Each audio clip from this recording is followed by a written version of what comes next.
এইটা হচ্ছে স্লিভসে যাবে, এই দুইটা হচ্ছে স্লিভসে যাবে, এই দুইটা স্লিভসে। এটা হচ্ছে ফ্রন্ট আর ব্যাক পার্টের দামানে যাবে এই প্যানেলটা। এরপর একটা ছোট প্যানেল আছে যেটা হলো দামানে বসে যাবে, এটা দামানে যাবে আপু, এটা মাঝখানে দিচ্ছে, এই যে এটা মাঝখানে। এটা হচ্ছে ফ্রন্ট পার্টের মিডল পোর্শনের দামানে বসবে এতটুকু।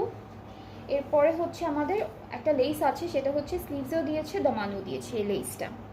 অ্যান্ড দেন দুপাট্টাটা হচ্ছে শিফনের মধ্যে অলরেডি এমব্রয়ডারি ওয়ার্ক করা, অ্যান্ড দুপাট্টা চারিদিকের জন্য প্যানেল থাকবে খুব সুন্দর সুন্দর করে। সো এটা হচ্ছে দুপাট্টাটা খুব সুন্দর করে ভাবে এমব্রয়ডারি করা আর চিকেন কারি করা। দুপাট্টার দুইটা পাড়ে হচ্ছে এই বিউটিফুল প্যানেলটা বসবে, দিস ওয়ান। আর আঁচলে হচ্ছে এই দুইটা বসবে, ঠিক আছে। সো এটা হলো ফুল ড্রেসটা, খুব সুন্দর লাইট, একদম লাইট ইয়েলো কালারের মধ্যে। যার যা ভালো লাগছে ড্রেসটি ইনবক্স করলেই অর্ডারটা কনফার্ম হবে আপনাদের। প্রাইসটা হচ্ছে মাত্র ৮,১০০ টাকা।